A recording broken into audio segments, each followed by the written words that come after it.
안녕하세요. 오늘은 2020년 2월 15일 월요일 아침입니다. 안기국가 새벽기도에 오신 여러분들을 진심으로 환영합니다. 저는 네파교회를 섬기는 정선옥이라고 합니다. 동부는 올해 유독 눈 소식이 많은 것 같습니다. 모두들 건강히 잘 지내시는지 모르겠습니다. 그리고 일본에서는 이번에 지진으로 원전수가 다시 유출되었다는 소식도 들렸습니다. 그리고 제가 살고 있는 이 서부는 겨울이 왔음에도 불구하고 비는 너무 적게 오는데 봄이 벌써 찾아온 것 같습니다. 2월 초인데도 불구하고 3월이나 4월에 피는 꽃들이 벌써 피고 있습니다. 지구 환경에 많은 변화가 왔음을 우리는 피부로 느낄 수 있는 상황입니다. 이러한 시기에 우리는 주변을 살피는 것도 중요하지만 내 영혼을 살피는 것은 더욱 중요할 것이라고 생각합니다.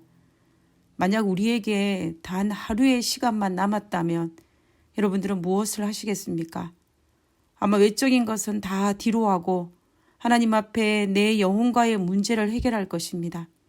우리가 만약 오늘 하루만 남았다고 생각하고 살아간다면 예수님께서 언제 오시든지 그것은 우리에게 그리 중요한 문제가 아닐지도 모르겠습니다. 기도드리고 오늘读과 내용을 살펴보기를 원합니다. 기도하겠습니다. 하늘에 계신 저희들의 아버지, 오늘 이 아침에 주님께서 하나님의 말씀으로 우리가 어떻게 살아가야 할지를 다시 한번 자각하며 살아갈 수 있도록 주여 도와주시옵소서. 그리고 오늘 하루의 삶을 사는 동안 우리가 예수님께서 이 땅에 재림하실 때 우리가 무엇을 준비해야 될지 다시 한번 자각하고 우리의 삶 속에서 예수님을 맞을 준비를 할 수 있는 저희들 되게 하여 주옵기를 거룩하신 예수님 이름으로 기도드렸습니다. 아멘. 예, 감사합니다. 이번 주는 이사야 40장을 배경으로 하는 제8과 내 백성을 위로하는 제목을 가지고 살펴보았습니다. 우리는 일요일 소지에서 이사야 40장 1절과 2절을 통하여서 유다 백성이 패역함으로 말미암아 아수르의 침입과 바벨론의 침략과 그리고 멸망과 포로로 하는 큰 어려움을 당하지만 하나님은 유다 백성을 긍휼히 여기시고 버리지 않으심으로 말미암아 그들을 다시 회복시키시고 구원하신다는 약속의 기별을 전하여 주셨습니다. 그래서 이사야 40장 2절에 그 노역의 때가 끝났고 그 죄악이 사함을 받았느니라. 그 모든 죄로 말미암아 여호와의 손에서 벌을 배나 받았느니라 라고 선언하셨습니다. 그러므로 너희는 끝났으니 죄가 사함을 받았으니 서로 위로하라. 내 백성을 위로하라고 선포하신 것입니다. 그 기별과 연장선에서 오늘은 임재, 말씀, 그리고 길을 예비함이라는 주제를 가지고 이사야 40장 3절과 8절의 말씀을 통하여 외치는 자의 소리를 한번 살펴보기를 원합니다. 우리는 출애굽기를 읽어보면 이스라엘 백성들이 출애굽하여 시내산에 이르렀을 때에 모세를 비롯한 모든 이스라엘 백성들은 시내산에서 임재하신 하나님의 영광을 보았습니다. 그들은 하나님의 영광을 경험하였습니다. 그리고 그곳에서 하나님은 우리 하나님이 되시고 이스라엘 백성들은 하나님의 백성이 되기로 서약하였습니다. 그리고 그들은 십계명을 통한 율례와 율법을 받았습니다. 결코 부인할 수 없었던 하나님의 임재의 경험이었습니다. 그러나 이스라엘 백성들이 가나안 땅에 도착하여 사사시대와 왕정시대를 거치면서 이스라엘 백성들은 하나님 앞에 배역하고 배도하였습니다. 그들의 배교로 말미암아 하나님의 영광의 임재는 잃어버린 바 되었습니다. 그것에 대한 확실한 증거가 에스겔이 바벨론의 포로로 잡혀갔을 때 이상을 통해서 하나님의 영광이 성소를 빠져나오는 것을 보았습니다. 하나님께서 더 이상 성소에 임재할 수 없었기 때문에 하나님의 영광이 성소에서 빠져나왔습니다. 이것이 하나님의 영광이 더 이상 임재하지 않는다는 증거였습니다. 그러나 그들이 바벨론에서 포로 생활을 끝난 이후에는 상황이 달라졌습니다. 이사야 40장 2절에 있는 말씀처럼 노역의 때가 끝났고 그 죄악이 사함을 받았습니다.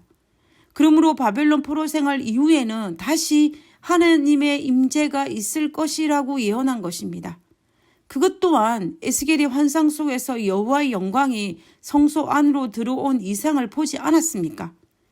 결국 떠났던 여호와의 영광이 다시 돌아온다라는 약속이 주어진 것입니다. 그래서 이사야 40장 3절과 5절에서 이렇게 이야기합니다. 외치는 자의 소리여 이르되 너희는 광야에서 여호와의 길을 예비하라. 사막에서 우리 하나님의 대로를 평탄하게 하라. 골짜기마다 도두어지며 산마다 언덕마다 낮아지며 구르지 아니한 곳이 평탄하게 되며 험한 곳이 평지가 될 것이요 여호와 영광이 나타나고 모든 육체가 그것을 함께 보리라. 이는 여호와의 입에 말씀하셨느니라. 너희는 광야에서 여호와의 길을 예비하라. 사막에서 우리 하나님의 대로를 평탄케 하라. 그러면서 골짜기마다 산마다 언덕마다 낮아지고 고르고 평탄하게 하라고 이야기하고 있습니다. 똑같은 말이 반복되고 있는 이사야서의 독특한 구성을 다시 한번 볼 수 있는 것입니다. 우리가 알다시피 이사야서는 반복된 문장을 동의 대꾸법의 형식을 취하여서 계속 반복함으로 말미암아 강조하고 있는 그런 형식을 우리가 이사야서를 읽어보며 많이 확인할 수 있습니다. 여기에서도 똑같은 말을 반복함으로 말미암아 강조하고 있는 모습을 볼 수 있는 것입니다. 하나님께서 임재하실 것이기 때문에 길을 평탄케 하라는 것입니다. 모든 땅을 고르게 하여 평지를 대로가 되도록 만들라는 것입니다. 우리가 우리 개인 가정집에서도 손님을 맞이하기 위해서는 대청소를 합니다. 저는 군대를 가지 않았지만 듣는 바에 의하면 군대에서도 별 달린 대령이나 소령이 방문하기 위해서는 며칠을 군대를 수리하고 청소한다고 합니다. 대통령이 잠깐의 방문을 위해서 우리는 최고급으로 수리하고 보수하고 청소하는 것도 우리는 종종 봅니다. 이와 마찬가지로 하늘 아버지께서 왕 중에 왕이신 하나님께서 오시는데 하나님의 맞을 준비가 당연히 필요하지 않겠습니까? 그래서 광야에서 여호와의 길을 예비하고 사막에서 우리 하나님의 대로를 평탄케 하라라고 이야기하는 것입니다. 오늘 교과책에서 이 부분을 아주 재미있게 표현하고 있는데요. 110페이지 하단 부분입니다. 거친 길은 어떤 왕에게도 적합하지 않다. 따라서 왕이 오기 전에 평탄하게 되어야 한다. 하물며 왕 중의 왕을 위해서라면 어떻겠는가? 그분은 포로 기간 동안 일종의 성소가 되셔서 그들과 함께 계셨으므로 분명히 동쪽에서 오실 것이고, 이 동쪽에서 오실 것이라는 이 말씀의 의미는 에스겔의 환상 속에 보면 여호와의 영광이 동쪽 문을 통하여 성소를 빠져나가셔서 성읍 동쪽 산에 머물렀다라고 하였습니다. 그러므로 여호와의 영광이 다시 돌아오신다고 하시면 나가셨던 그 동쪽 문을 통하여 다시 오실 것이기 때문에 동쪽 문의 지형을 대로로 평탄케 해야 된다는 것입니다. 실제로 에스겔서에서 여호와의 영광이 들어오실 때는 동쪽 문을 향하여 들어오신 것이 사실이었습니다. 그래서 동쪽의 지형을 고르게 하기 위해서 다이나마이트나 불도저를 써서라도 예루살렘 동쪽의 울퉁불퉁한 언덕을 지나는 고속도로 수준의 토목공사가 진행하여 왕 중의 왕이 오실 수 있는 하나님을 맞이할 준비를 해야 한다라는 것입니다. 그런데 이 이사야 40장의 이 본문에서 너희는 광야에서 여호와의 길을 예비하라. 사막에서 우리 하나님의 대로를 평탄케 하라. 이 말씀이 실제로 예루살렘의 동쪽의 지역을 평탄하게 하라는 그 의미일까요? 당연히 아닙니다. 왜냐하면 하나님은 그룹 천사들이 이끄는 하늘 병거를 타시고 오시기 때문에 인간이 어떤 교통수단을 이용하여 오는 것처럼 하지 않으시기 때문에 도로가 필요하지 않습니다. 그러면 여호와 하나님께서 이 땅에 임재하시기 위해서 도로가 평탄케 되는 것은 도대체 무엇을 의미하는 것일까요? 우리가 이 부분을 쉽게 이해할 수 있는 방법이 하나 있습니다. 그것은 침례 요한의 사역을 보면 알 수가 있습니다. 우리가 알다시피 침례 요한은 예수님의 초림을 예비한 사람입니다. 침례 요한의 사역을 설명하면서 어느 본문을 사용하고 있냐면 오늘 우리가 살펴본 이사야 40장 3절과 5절의 말씀을 인용하고 있는 것을 볼 수가 있습니다. 그 부분을 한번 살펴보도록 하겠습니다. 누가복음 3장 4절에서 5절에 있는 말씀입니다. 선지자 이사야의 책에 쓴 바 광야에서 외치는 자의 소리가 있어 가로되 너희는 주의 길을 예비하라. 그의 척경을 평탄케 하라. 모든 골짜기가 메워지고 모든 산과 작은 산이 낮아지고 굽은 것이 곧아지고 험한 길이 평탄하여질 것이요.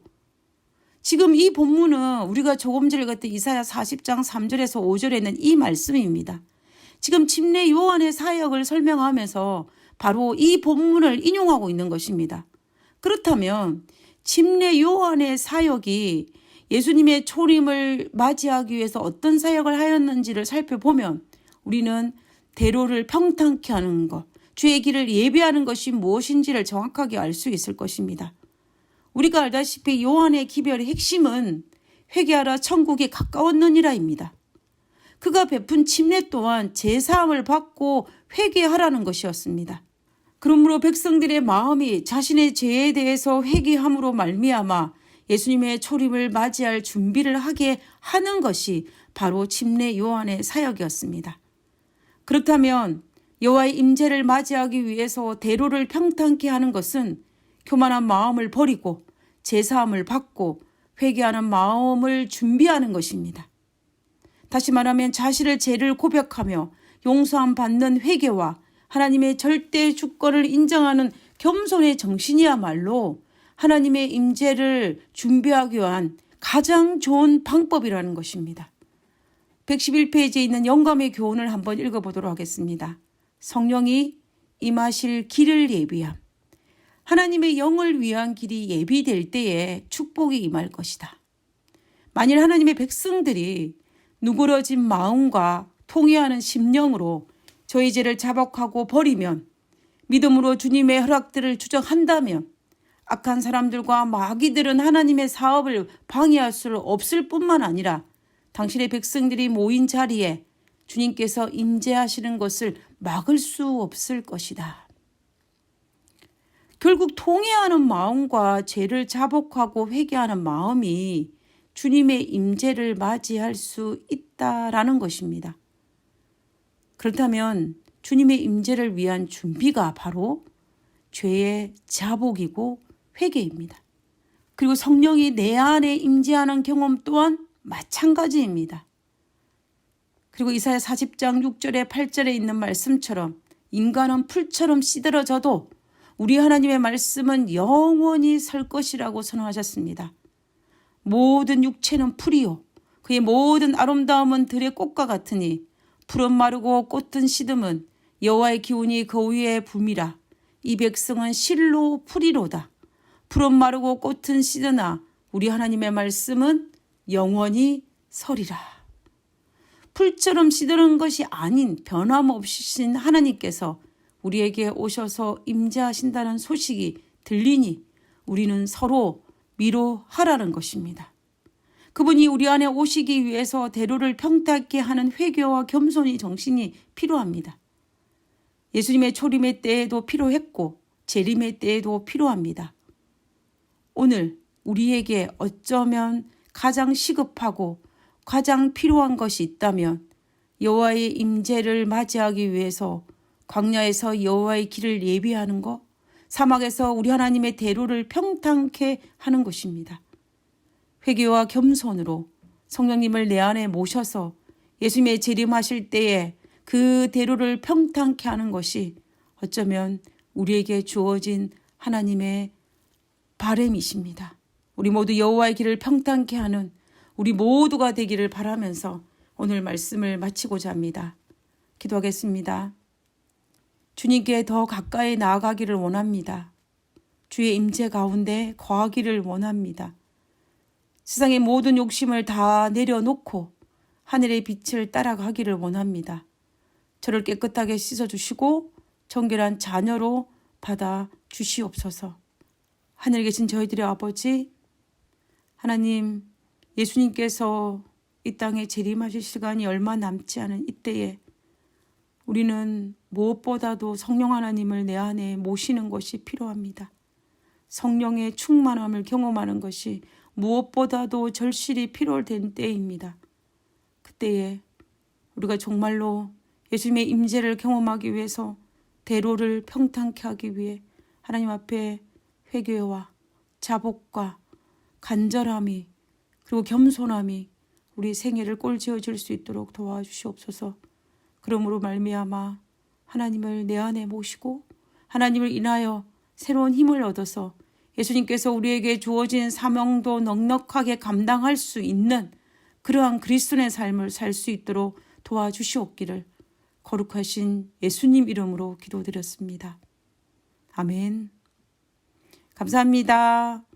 오늘 잘 보내시고요. 내일 뵙도록 하겠습니다. 감사합니다.